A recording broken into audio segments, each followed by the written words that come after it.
नमस्कार।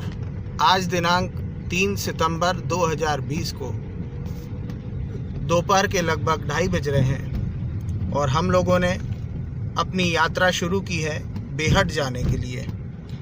बेहट यह ग्वालियर से लगभग 50 किलोमीटर दूर है। ग्वालियर ज़िले के बाहर है। ग्वालियर से बेहट जाने के लिए city centre, Murar cantonment military area होते हुए मोहनपुर, बंधौली, सौसा, उटीला इत्यादि गांवों से होकर गुजरना पड़ता है। आज हम बेहट आपको ले चलते हैं, जहां की जानकारी देने के लिए हमारे पास कुछ विशेषज्ञ लोग हैं। हमारी विशेषज्ञों की टीम है। वहां ऐतिहासिक स्थल हैं, रमणीय स्थल हैं, तो जिसकी जानकारी हम आपके साथ आज साझा करने वाले हैं। हमारे साथ यूं ही बने रहिए। नमस्कार। हरियाली किती छान आहे। इथून सुरू झाली आहे।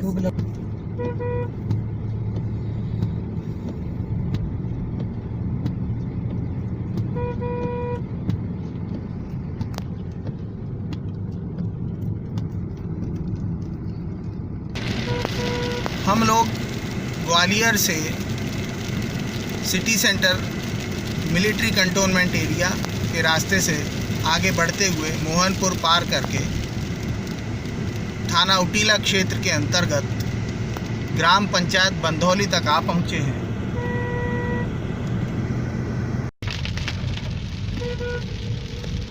ग्राम पंचायत बंधौली के बाद हम हाल ही में पहुँचे हैं ग्राम सौसा।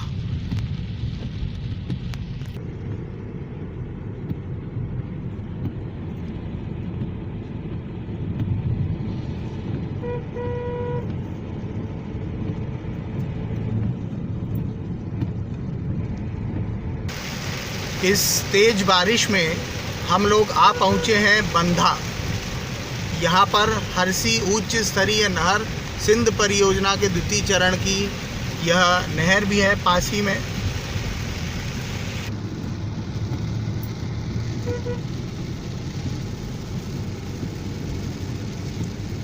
ये धार वाले खो है।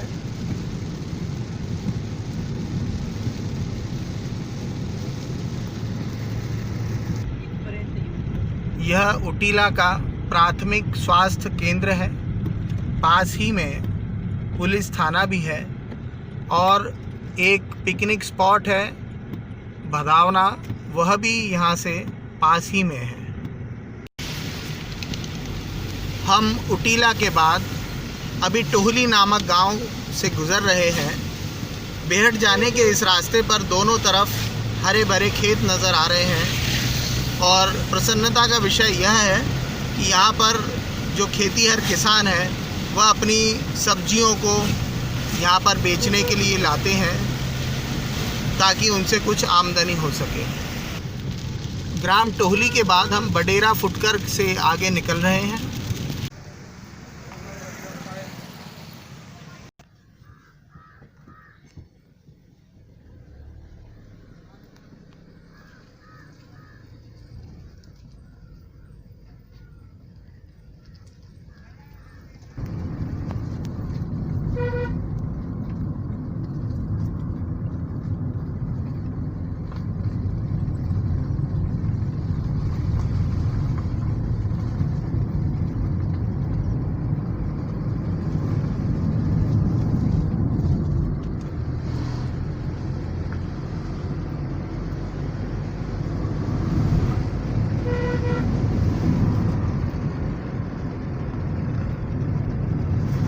स्वागत है आपका तानसेन के इस साधना स्थली पर बेहट में।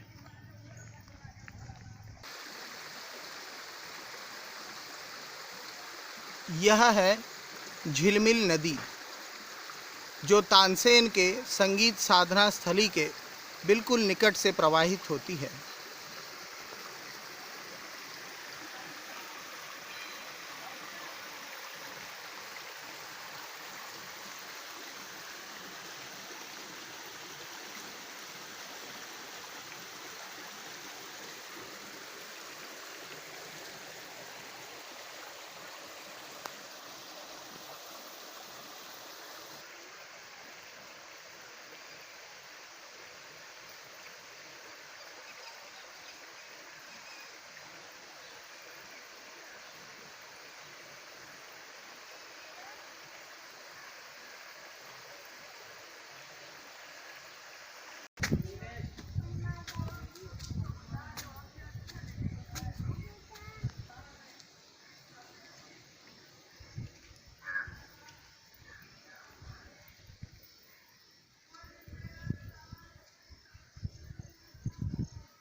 हम लोग पहुंच चुके हैं बेहट के उस स्थान पर जहां पर किंवदंती है कि तानसेन साधना किया करते थे।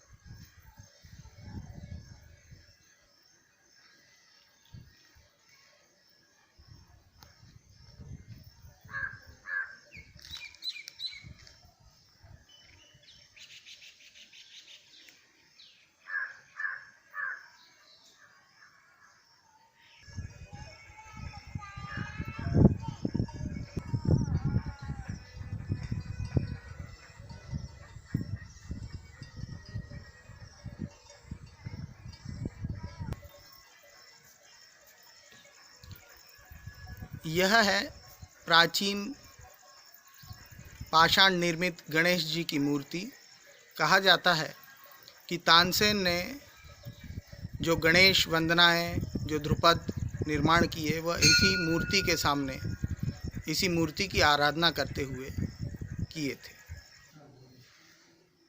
तो श्रोताओं, लीजिए प्रस्तुत है तानसेन के इस साधना स्थली पर विशेष हमारा यह कार्यक्रम, जिसमें हम उपस्थित हैं झिलमिलेश्वर महादेव मंदिर परिसर में, और कुछ इस संबंधित विचार एवं कुछ तथ्य साझा करने के लिए हमारे साथ में ग्वालियर के सुप्रसिद्ध संगीतज्ञ, चिकित्सक, साहित्यकार व लेखक डॉक्टर ईश्वर चंद्र करकरे जी।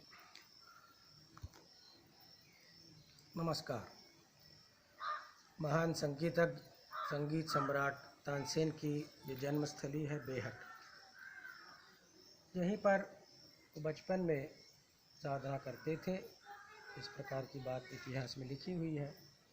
और साथ में एक किंवदंती भी जुड़ी हुई है।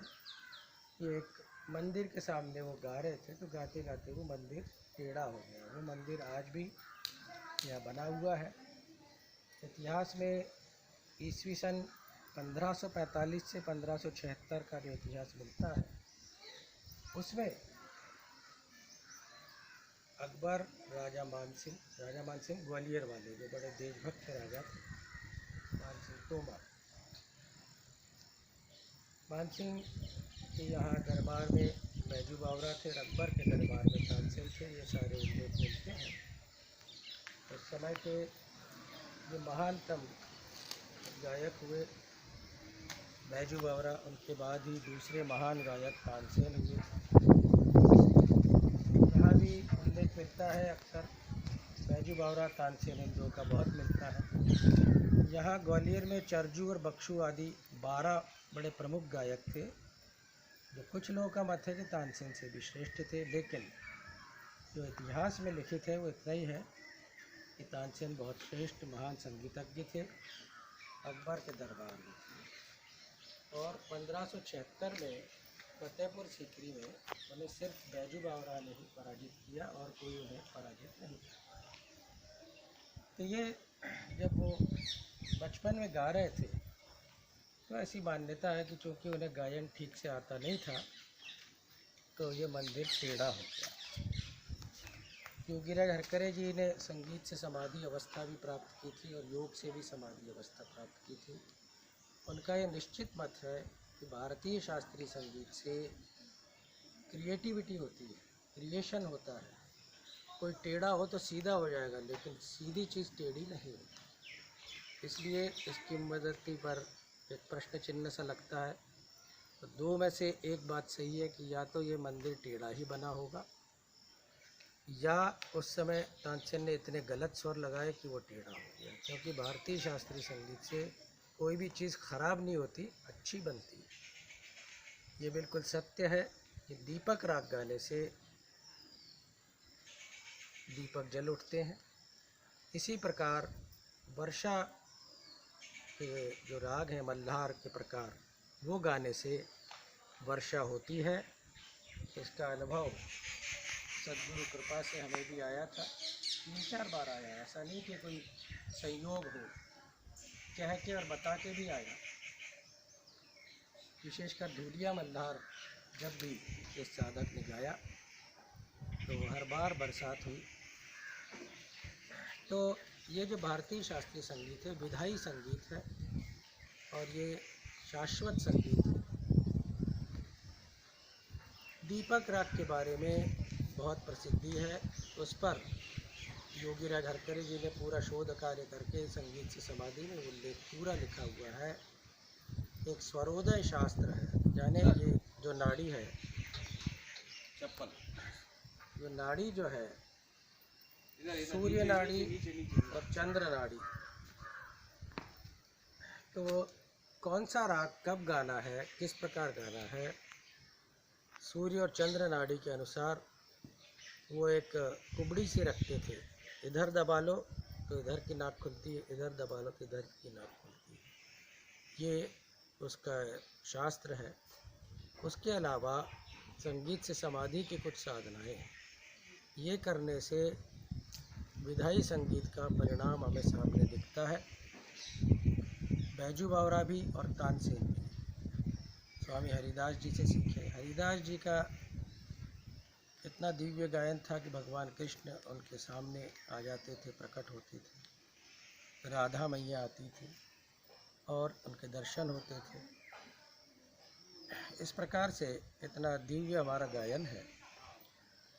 तो बैजू बावरा एक हिंदू राजा के पास, राजा मानसिंह के पास रहे, और तानसेन मुगल जो कि आक्रमणकारी राजा था, अकबर महान नहीं था, आक्रमणकारी था और बहुत अय्याशी भी उसके जीवन में लिखा हुआ है। अबुल फजल ने लिखा है, जो उन्हीं का दरबारी था, उसी ने सब अकबर का वर्णन लिखा हुआ है। तो अबुल फजल ने ये लिखा है कि राग दीपक जब तानसेन ने गाया तो पहले तो मना किया, फिर अकबर के आग्रह पर उन्होंने गाया कि वो मना इसलिए कर रहे थे कि उन्हें मालूम था कि उनके शरीर को दाह होगा, और वो हुआ। तब फिर ताना रीरी को बुलाया, जो 16-16 वर्ष की सुंदर लड़कियां थी, गुजरात से आई, उनको मल्हार गा के उन्होंने उसका दाह शांत किया था। बाद में जब अकबर ने उन्हें अपने हरम के लिए बुलाया तो उन्होंने वहीं गुजरात में हीरा खाकर आत्महत्या की थी। ताना रीरी की समाधि गुजरात में बनी हुई है। इस पर जो योगीराज जी ने संगीत से समाधि की साधनाएं की थी, तब उन्होंने लिखा है कि दीपक राग गाने से दीप जलते हैं, लेकिन शरीर बहुत शुद्ध रखना पड़ता है। अगर आप शराब का व्यसन रखते हैं, अलग अलग महिलाओं से संबंध रखते हैं, तो शरीर अशुद्ध हो जाता है और जो हमारी नाड़ियां हैं, योग नाड़ियां, वो शुद्ध नहीं रहती।